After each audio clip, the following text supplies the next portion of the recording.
Okay, as promised this week, I mentioned last episode. If you guys were listening to that one already, or if you have listened to that one already, I mentioned that I was going to give you my process for creating the perfect week. Now, you'll notice this is episode 39, how to create a great week. And the reason for that, I kind of told the story of when I was asking myself the questions to create this week. When it said the perfect week, it was a lot of pressure. And when I crossed that out and put great week, it was a lot easier to do the process. So, perfect week, ideal week, great week, whatever words you need to use to make this happen, use what works for you. It even kind of held me back in creating this episode when I was calling it the perfect week. So, great week works well for me. Now, this is not just your average time management video. Yes, we are going through how to plan your week. Absolutely.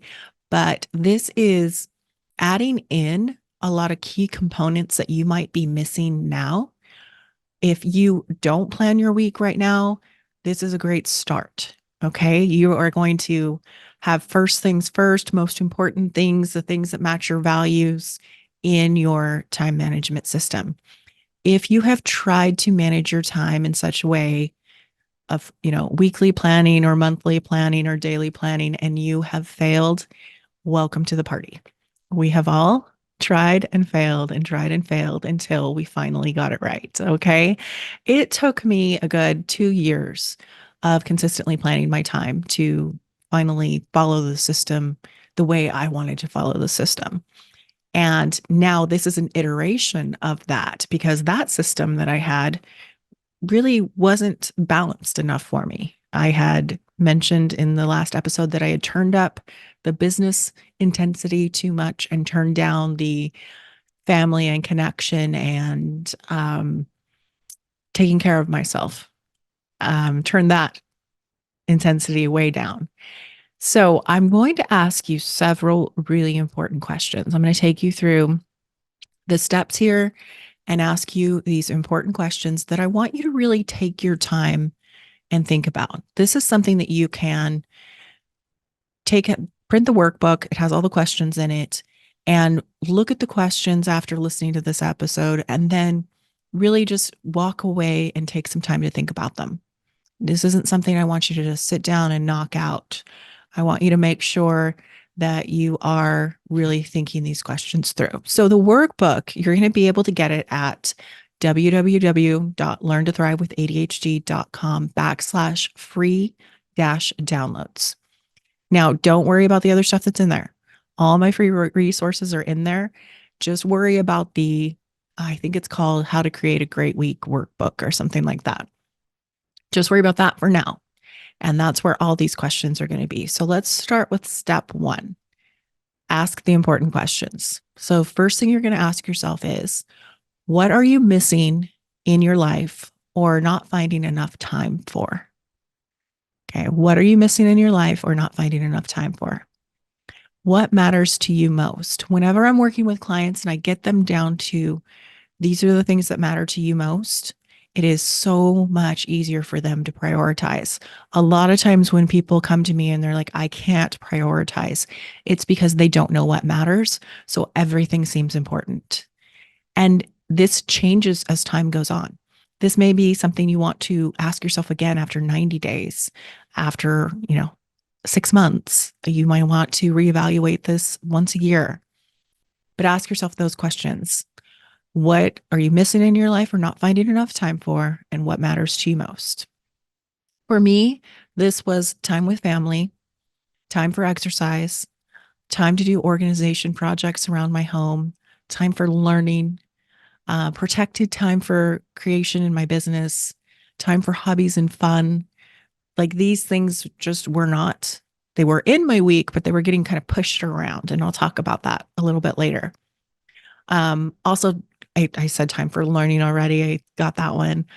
But I needed all these things to be on my calendar and for them to be protected. And that's where I was talking about they get kind of pushed around because I would put things on my calendar, but I would mark myself available so that people could schedule consultations with me whenever they wanted, so that clients could schedule meetings with me when they had more options for when they could do that. I was trying to make myself like overly available, and that just wasn't working because what would happen is these things would get pushed. And as things got pushed, either there was no place for them to go, or when it came time to like do something fun, I had all these other things that got pushed that I needed to do instead.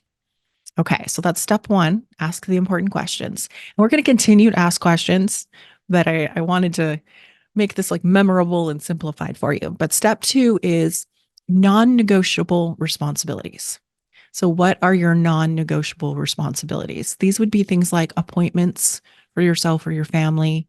This would be your work. If you have like a 9 to 5 and you have committed a certain amount of time to your employer, those are non negotiable, right? You might want to create non negotiables for yourself. For example, exercise might be a non negotiable for you. Um, what are the non negotiables in your life? And I even in the workbook give you a calendar view, like a month view, as well as I'll show you a little bit later. When we get to step four, I'll bring that up for you.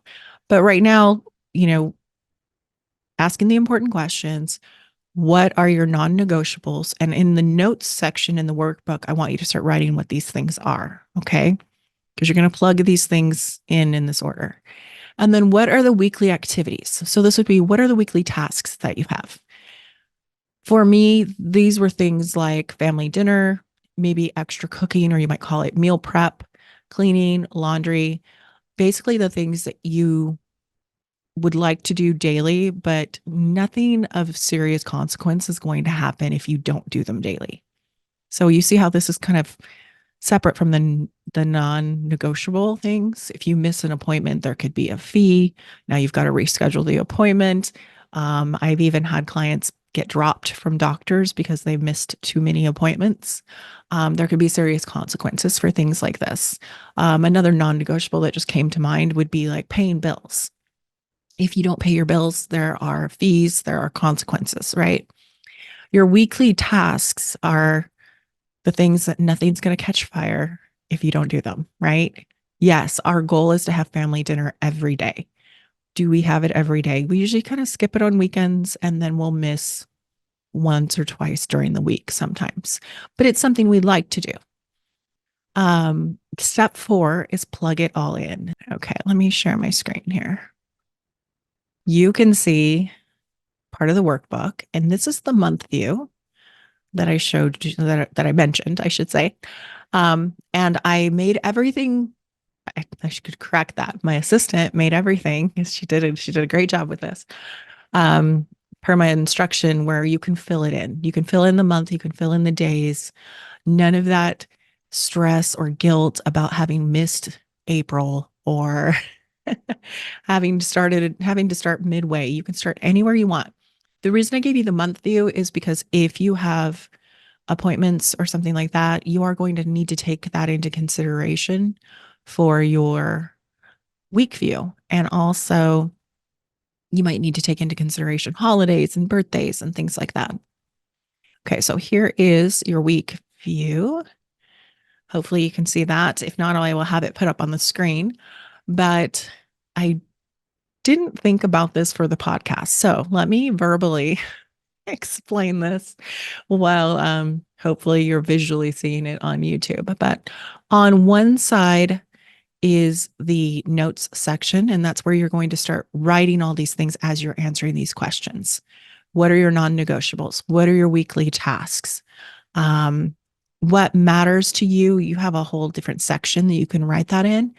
But the reason I want you to write it over here on the side, once you get down to the nitty gritty of like what those things are, laundry, dishes, exercise, time with family, things like that.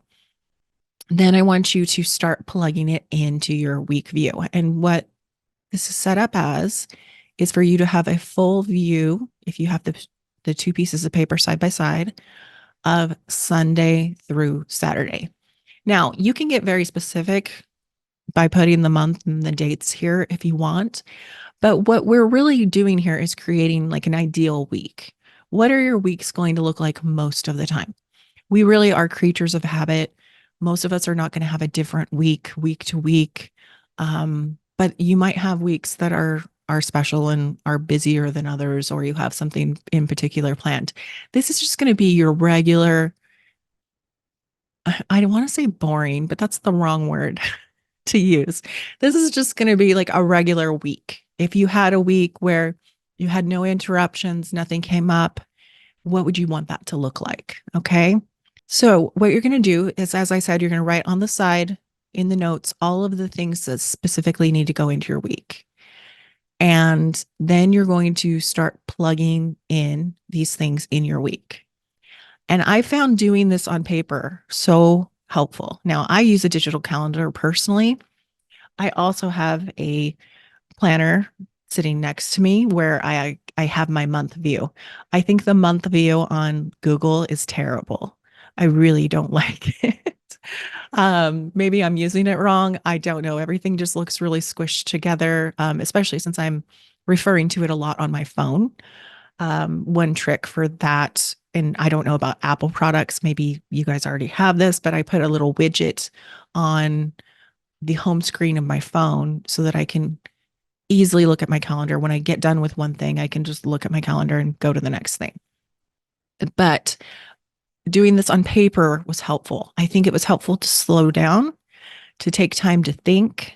I made sure I had a pencil. I'm looking over here at my cup of pens and pencils and things. But I made sure I used pencil. I also grabbed highlighters and in different colors had different things. So one color would be business, one color would be like maybe self-care, one color might be family time, one color might be like, chores or tasks, that kind of thing. And putting the different colors was helpful too, because if I had, a whole bunch of one color and very little of another, maybe things aren't quite as balanced as I'd like them to be.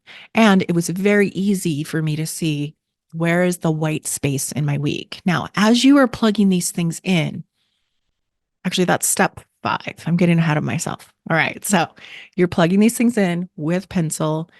Go ahead and use your highlighter. You can always erase it and move things around. And don't worry that it's highlighted. Yes, we're creating a perfect week, but we are not trying to be perfect as we're doing it, right? um, Step 5 is create space and evaluate. So, looking at this week, now that you've plugged everything in, what can or how much white space do you see in your calendar? And what I wanted to do is have at minimum an hour, but an hour to 3 hours of white space in my calendar daily so that I had room to just breathe. I had room if something popped up. I had room to move things if I needed to. And seeing that white space was super helpful. But as you're looking at your week, how do you feel? If you are feeling stressed and overwhelmed, it could be that there's too many things on your calendar, but it also could be that you're questioning your capability to do these things. So kind of check in with yourself and notice like what is really going on. Are you thinking there's no way I can do these things? Now, that is saying that you have the white space that I asked you to create, right? If you have that white space, you have room to breathe. It's not too much. If you have no white space, you might be correct. That might be too many things. Can you combine things together? So, an example of that is I have an hour of learning, I think every day. Some of the things I did, like my organization projects, I did like 3 times a week. But I have my hour of learning every day. During my hour of learning, unless I'm doing something, writing or doing something on a computer, I can combine that with like walking on my treadmill. And so I'm taking care of myself and I am doing an hour of learning. So, and that hour of learning for me, how many of you have bought courses that you just never got to? That's what that was for me. That's what was missing, where it was like, I just could not find the time to sit down and do those things. And so that's been really, really great. So is it too crowded? Do you feel overwhelmed by what you have to do? Can you reduce, delegate, or combine? We were talking about the combining, right? But Can you make it less time in a week? Can you make it less times in a week? For example, I said the organization was 3 times a week. Um, I could also make the organization less time if I wanted. I give myself an hour because it's something I haven't been able to get to for a long time and I'm enjoying it. But I do find that I get specific about exactly what I'm going to organize and I get through it. I look at the clock and it's only been 15 minutes, but I give myself an hour. So I just move on to the next thing. And I like that. I prefer that, but I don't have to do that. I could reduce it down to 15 minutes, 30 minutes, right? Can you give the job to somebody else? Can you train somebody in your home to do the job? Can your kids do it instead? Can you hire it out? An example of this when I was creating my great week was my husband had learned to make this really great stir fry that the kids were enjoying. Well, one of them anyway. He enjoyed it. It was really easy to do. So I discovered I don't need to cook as much as I thought I needed to cook. I could just let him take 1 day a week. He has other skills too, as far as using a smoker and things like that. So I didn't need to cook as much as I thought I needed to cook. Are there things that you've said yes to that you realize now looking at your time need to be a no? Okay. I might be, maybe you volunteered for something. I have a client right now that we were just having a conversation last week about him saying yes to certain things on the calendar, saying yes to a day and time to meet with them or something like that, when really what he should have said was, let me check my calendar. And he just had a thought error that that person was going to think that they weren't important if he didn't say yes. But actually, he was never saying no. He was just saying yes against what his own plans were. But he, in the end, making the change that he's going to make, which would be, let me check my calendar for a good time, he's never going to actually say no. He's just going to say yes at a time that is appropriate for him. So it could be that too. Maybe you don't need to say no. Maybe you just need to say yes at a time that's more appropriate for you. So here is where I want you to make sure that white space is there for you, whatever you're comfortable with. Now, some of us with ADHD, myself included, can get really uncomfortable with time to do nothing. Okay. This is not necessarily time to do nothing, but it can be. And I think an episode that's going to be coming in the future is expanding our capacity for discomfort. And sometimes you need the opportunity to practice doing nothing.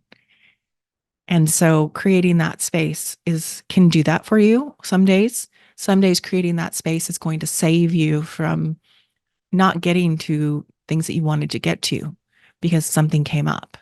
One thing I noticed when I was practicing this week for the first week was because I had created that space of 2 hours in the day, minimum is what I was looking for.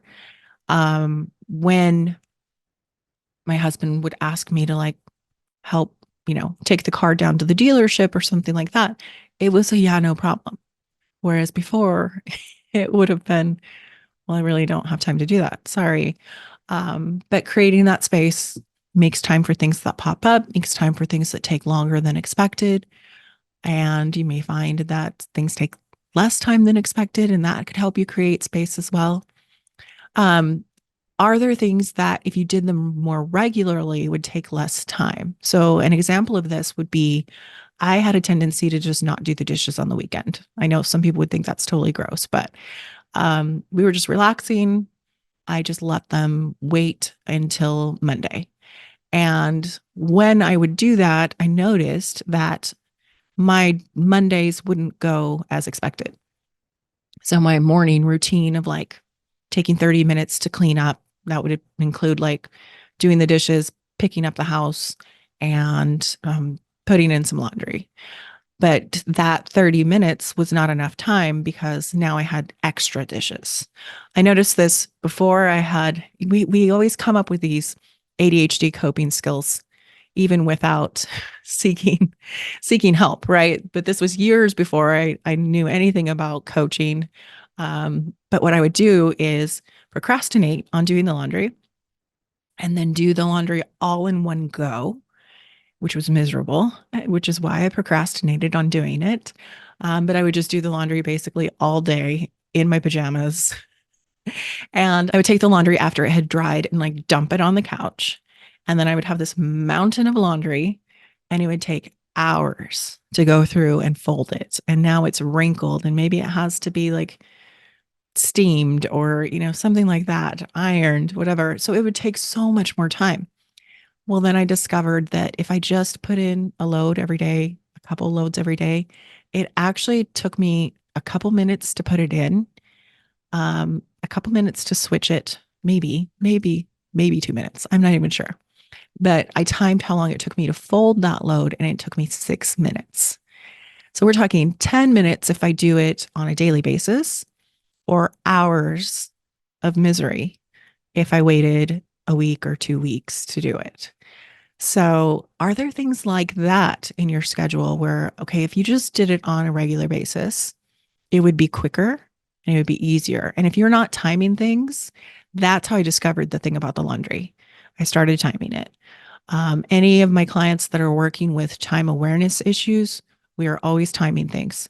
That's how I discovered the dishes were not a miserable experience.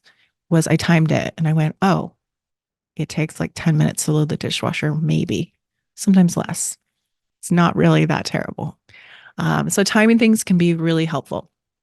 But I found with my business tasks as well, I have a creation hour I think every day of the week. And creation hour is for things like this. And if I use my creation hour to do my writing or to do my creating or to use my ideas to, have things created for you guys, then if I use that on a daily basis, I'm getting so much more done. And that's what I found with this week. And that's why I'm sharing it with you is I just could not believe how calm and relaxed I was, which was wonderful. But I also couldn't believe how productive I was in the process. That's what was crazy. So, yes, this is a little different than your average time management. The questions are so critical. Do not skip them. All right? That's what makes the difference between the plans that you've tried in the past. Okay? Also, don't get hung up even though I was calling it the perfect week. Don't get hung up in this being perfect. Don't make it take a lot of time. If you're struggling with a question, walk away from it. Go do something else and come back to it another time. And if it takes you a week to put together a perfect week, great. What I don't want to happen is for you to spend a whole lot of time making a plan. And then as soon as something goes wrong, you're not following the plan and feeling like you wasted your time. We don't want that. Okay. So don't spend a whole lot of time on it. But at the same time, and kind of contradicting myself a little bit. At the same time, take the time and space you need to think. Okay. And that's really what this week did for me as well, is it created all kinds of space for me to think about topics. I found myself continually like running back to my desk and writing something down for like a future episode or things like that. So I told you what it was like following the plan. One weird thing that happened that I want to warn you about, because this could happen with you, is there was the discomfort of being comfortable. I'm going to say it again. There was the discomfort of the peace and the calm and the feeling productive that came. You'd think those would all be wonderful things, right? But it's not what I was used to. All right. I did have a time management system, but the time management system that I was using, the way I was using it, leaving myself open and available, taking on too many clients was part of the problem as well. That's why the doors have shut for coaching. If you want to get on the wait list, you can contact me. But just doing things like that different and only taking like the most serious clients opened up the space for the peace and the calm, but that was different than what I had been experiencing. And that was uncomfortable. And that's where I think that episode about expanding our capacity for discomfort is a really important one. I just don't want you to be surprised if this happens to you. If you follow this week and you're like, I don't get it. This felt great. I'm getting to the things I want to get to. I'm really happy, but I feel off. This feels weird. Something's wrong. Then it could just be that it's just not what you're used to. And that's okay. You'll get used to it. You will develop that capacity for the discomfort, or it could just be because it's new and soon it won't be uncomfortable and you'll be productive and you'll be calm and you'll be happier. All right. And you'll be getting all the most important things in. Okay. So it's been a lot of fun. Like I said, I hope you create your ideal week, your great week, your perfect week. I would love to hear any other titles you guys have for this week that you are creating. And I want you to put your plan where you can see it. If you're digital like me, what I did, I wish I had mine still, but I'm not a person that keeps around paper anymore. I like to use paper.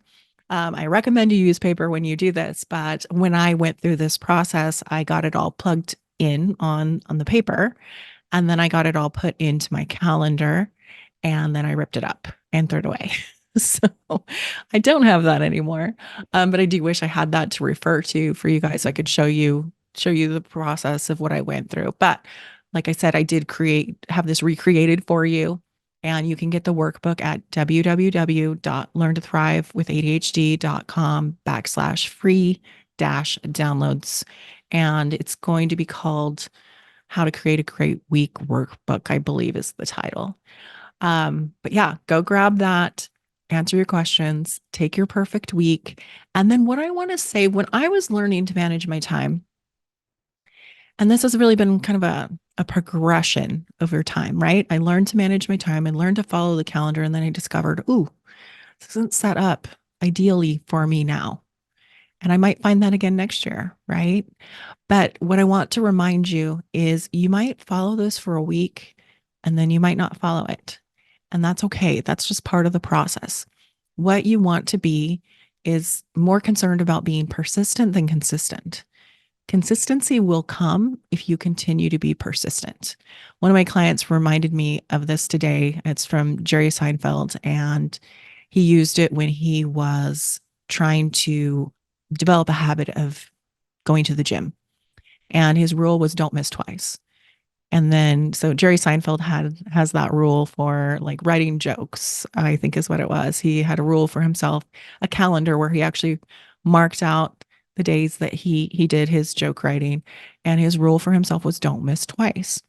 And the client said something really interesting. And we talked about the importance of persistence and in building consistency. And he said, and if I miss twice, I don't miss three times. And the point is really just if you don't beat yourself up, if you don't make it a problem that you didn't follow your great week for a few days, you're going to get back at it so much sooner than you would if you chose to beat yourself up or make this mean terrible things about you or make it mean that you're a person that can't follow a calendar, that can't manage their time. That's not true. What my coaches reminded me of when I was learning to do this was I was building the muscle of time management. I was building the muscle of following my calendar. And when they would say that, I would go, oh, it would make me feel so much better that, well, of course, I'm going to have days that I mess up. For some reason, that just made that so much more clear. Every day is not going to be perfect. Just like when you go and have a workout, it's not always a great workout. All right. It's the same with time management. And with this, I hope this is helpful for those of you that were feeling like me and feeling like the intensity on some things, on the wrong things, maybe at this time, at this point in my life, the intensity on some things was turned up too much. And the intensity on some things that really matter to me was turned down too much. So I hope this helps you. Let me know if you try this out. Let me know what you call it. For me, I settled on a great week. I kind of go in between ideal week, but it started out the perfect week. And I don't know if I talked about where that came from. It came from Donald Miller, and he talked about being in a workshop with his wife and creating this perfect week, but he didn't talk about how he did it. So I had to really go through and create my own process. And this episode has just been me sharing my process with you. So I hope it's helpful. If you have things that you've added to this to make it even more meaningful for you, even more helpful for you, share that with me, whether you write a review for the podcast and tell me there or comment on YouTube. Either way, I would love to hear from you. All right. Thanks so much. See you guys next week.